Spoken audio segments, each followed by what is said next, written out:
If, for some completely legal, non-suspect reason, you wanted to become a deadly assassin like Altair, Ezio, or Connor from the Assassin's Creed games, this is how you would need to be training in real life to develop the speed, agility, mental resilience, and strength necessary to change history. While nothing is true and everything is permitted, there are 3 areas of performance that every aspiring assassin needs to focus on if they want to become a master Templar murderer: parkour, stealth, and combat. I'm going to break down in detail how to train for each of these, and then I'm going to use that information to create a full free assassin training plan that you can use yourself, for pure, innocent, self-improvement reasons only, of course. If I hear about even a couple of you guys using your hidden blade to overthrow a monarchy or some shit, I'm going to be pissed. Let's start with section number 1, parkour. As an assassin, your day is unpredictable. One moment you might be sprinting away from a group of guards, then the next you're scaling the side of a 10-story building, and then after that you're running from rooftop to rooftop for 20 minutes as you trail your target. This is why any assassin worth the steel their hidden blade is made of needs an incredibly well-conditioned cardiovascular system,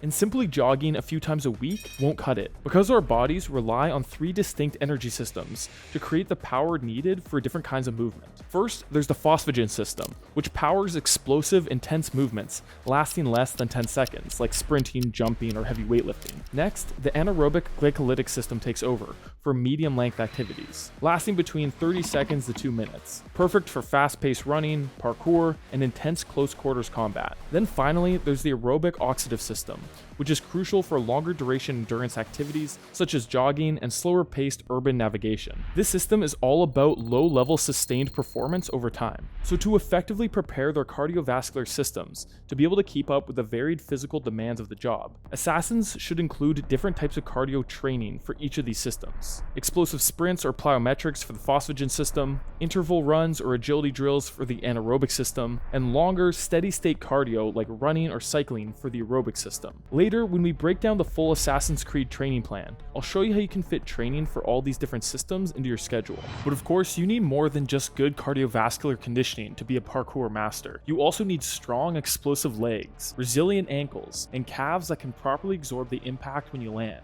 a stable core, and strong pushing and pulling muscles to help you up and over obstacles. So that's why, along with practicing the skill of parkour itself, you need to include some specific resistance training if you want to become an expert urban navigator. But Paris, can't we just develop all of those things by simply doing parkour itself? That's most likely what you're asking right now.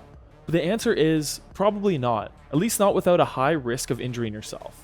If you get all your strength training as a beginner just from doing full-on jumps, catching ledges, pushing yourself up onto the side of buildings, and etc., it's going to quickly wear down your joints and tendons because of the incredible amount of force placed onto your body by these activities. For example, when you jump and land, the impact puts a lot more force on your body than doing a simple squat. Specifically, your knees, hips, and ankles can end up handling forces about 3 to 6 times higher than your actual body weight, depending on how high you jumped and landed. In contrast, squatting will generally expose these joints to forces just a bit over your body weight. This big difference is exactly why it's so important to include specific resistance training into your routine, especially early on in your parkour career. It'll strengthen your muscles, tendons, and joints, preparing them to handle those high-impact parkour moves, and so that you can train and see results without getting set back by an injury. If you guys are liking the video and want me to do one covering Leon Kennedy from Resident Evil 4 next, like this video, subscribe so you don't miss it, and comment Leon down below. So to begin training for parkour,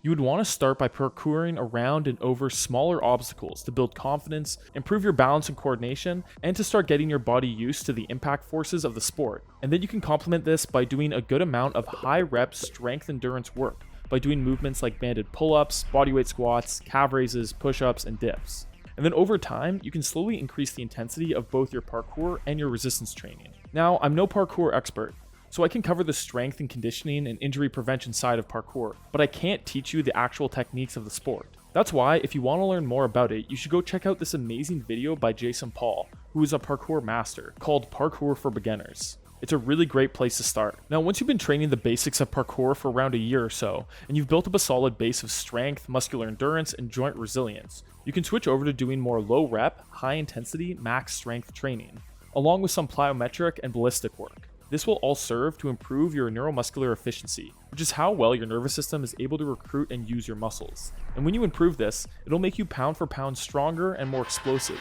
meaning you'll be capable of jumping higher and moving your own body weight around more effortlessly, all without actually making you heavier and bulkier. This is actually one of the most interesting things about training to be a hidden one, because assassins can't afford to get too muscular, and this is for a couple of reasons. First is that every extra pound of muscle on their frame will slow them down and make parkouring around town a lot more taxing, not only on their cardiovascular system, but also on their joints. And the second reason is simply so they can have an easy time blending into the crowd. If Ezio was walking around at 240 pounds of pure muscle while standing at 6 foot tall, he'd probably have a pretty hard time passing himself off as a monk. So not only would assassins need to limit the amount of muscle building hypertrophy work they're doing, they would also have to limit their caloric intake so that they can not only stay lean, but also not put on too much muscle mass that would weigh them down. Now I remember playing Assassin's Creed 1 way back in 2009, and I remember thinking to myself as I shanked my 17th innocent guard of the day, wow, this guy looks so badass. I wish I could get dripped out like him, and it only took 15 years, but I finally can. The sponsors of today's video, SuperX, are about to launch the world's first officially licensed Assassin's Creed activewear.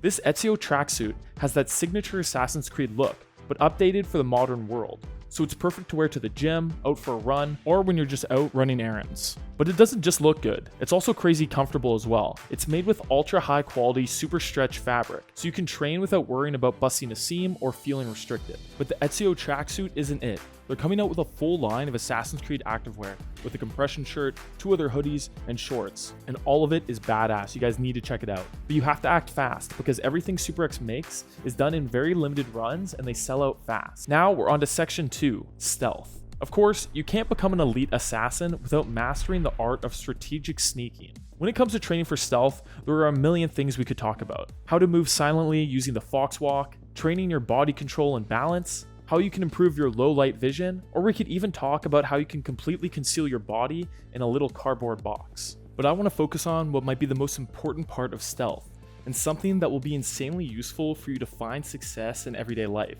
And that's something called stress inoculation training. Being an assassin is obviously an insanely stressful job, but members of the order can't afford to let the stress get to them while they're in the field. Because to be able to blend into the crowd, make fast strategic decisions, and move with precision and grace, you need to be able to stay calm under immense pressure. That's where stress inoculation training comes in. Stress inoculation is a technique used by Navy SEALs, involving exposure to progressively more and more challenging and stressful situations. These situations come in the form of simulated high-stress combat scenarios that are designed to mimic the unpredictability and intense nature of an actual battlefield. Similar to how we use progressive overload to strengthen your muscles by gradually increasing the intensity of your workouts, stress inoculation training slowly raises the intensity and stress levels of these simulated combat scenarios. This gradual increase helps Navy SEALs build a resistance to stress, effectively preparing them to handle real-life combat pressures more effectively. And just like the Navy SEALs, real-life assassins would also use simulated high-pressure scenarios to help them build a tolerance to stress, so that they can stay focused while they're on their missions. But this isn't just a technique that can be used by Navy SEALs or assassins. Us normies can use a similar technique to strengthen our stress muscles and conquer our fears of anything, from taking tests in school to talking to girls. The key is to start with a lower stakes version of whatever is stressing you out, and then gradually increase the difficulty as you become more comfortable. For example, as a teenager, I was a huge anime fan and avid Assassin's Creed player, which might explain why I was incredibly nervous around girls. Whenever I talked to a girl I liked, I would get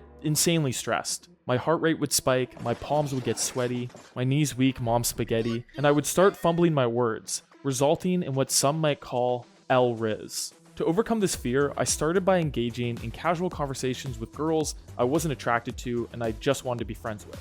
Once I was comfortable with that, I progressed to chatting with girls who I found attractive but had no intentions of dating, keeping the pressure low. After I could do that while staying completely calm, I started finally talking to girls who I was both attracted to and interested in romantically. By then, I had built up enough resistance to the stress of talking to girls that I could converse smoothly without stumbling over my words or sweating through my fresh new Ezio tracksuit. It's obviously a bit of a funny example, but you can use this technique to build up your resilience to stress in any situation. But this gradual exposure to stress is only half the genius of stress inoculation training. The other half is that Navy SEALs use specific stress management techniques to help their bodies shrug off stressful situations. The first is tactical visualization. Before a mission or training exercise, Navy SEALs will spend time running through their mission in their head, visualizing, executing every step of the mission successfully, foreseeing potential obstacles, and mentally running through different ways to overcome them. For example, a SEAL might repeatedly visualize breaching into a room, checking the environment for possible threats, and then locating their target. This technique increases mental preparedness and reduces anxiety about unknown factors, because after thoughtfully running through these scenarios in your head enough times, it'll feel as if you've already completed the mission many times over. And just like the Navy SEALs, we can use tactical visualization to prepare for upcoming challenging situations in our own lives. Stressful events like a job interview, first date, or a big exam at school. For example, if you have an upcoming interview to become the next CEO of Amazon, then you can picture yourself calmly walking into Mr. Bezos' office, shaking his hand, shooting the shit a little bit, gracefully answering his questions, and finally landing the job. And once you have the job, if you could hook your boy up with some free Amazon Prime, that'd be sick. By repeatedly running through these situations in your head in detail, you'll be much more prepared and relaxed when the day finally comes. The next stress inoculation technique is arousal control. No, this isn't some kind of weaponized no-fap method. Arousal control is the process of using techniques like box breathing to control your own physiological response to a stressful situation. Box breathing is a simple breathing pattern where you inhale through your nose, hold your breath, exhale through your mouth, and then again hold your breath, each for 4 seconds. Navy SEALs use it to maintain calm and focus before and during stressful situations, helping them to stabilize their fight or flight response. Box breathing works by influencing the autonomic nervous system, which controls involuntary bodily functions like heart rate and breathing. This technique enhances the calming parasympathetic branch of this autonomic nervous system and reduces the activity of the sympathetic branch, which is responsible for the fight or flight response.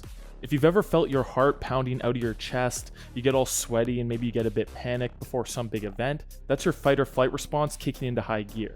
By taking slow, deep breaths and holding them, you increase the activity of the calming parasympathetic system, promoting relaxation and decreasing stress, which can help calm down this fight or flight response. Additionally, holding your breath slightly increases carbon dioxide levels in the bloodstream, which helps to further relax the body by signaling the brain to slow the heart rate. Everyday people can use arousal control to calm themselves down before public speaking, an important meeting, or just to calm down throughout the day if you deal with anxiety. The final technique Navy SEALs use to handle stress better is positive self-talk.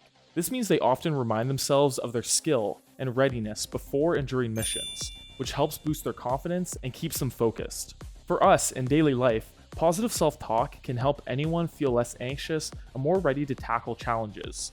For example, before a difficult task, telling yourself, "I'm prepared for this, I've done my homework, and I can handle it," can change your mindset from nervous to confident. So if you want to move through life with the calm, cool swagger of someone like Ezio, then you should incorporate these principles of stress inoculation training into your life. Now onto section 3, combat. Sometimes parkour and stealth aren't enough to get the job done, and assassins need to resort to good old-fashioned brute force homicide. The members of the Assassin's Order are highly adept at sending their enemies to meet their makers with all kinds of different weapons. Swords, daggers, pole arms, and their own arms. Well, of course, you need to train with each weapon individually to become very proficient. There are fundamental physical attributes that, when developed, will enhance your close quarters combat ability with any weapon, or even if you're unarmed. Training for rotational strength and power by using exercises like landmine rotations, lateral medball throws, and cable wood chops will increase your slashing, stabbing, and punching power.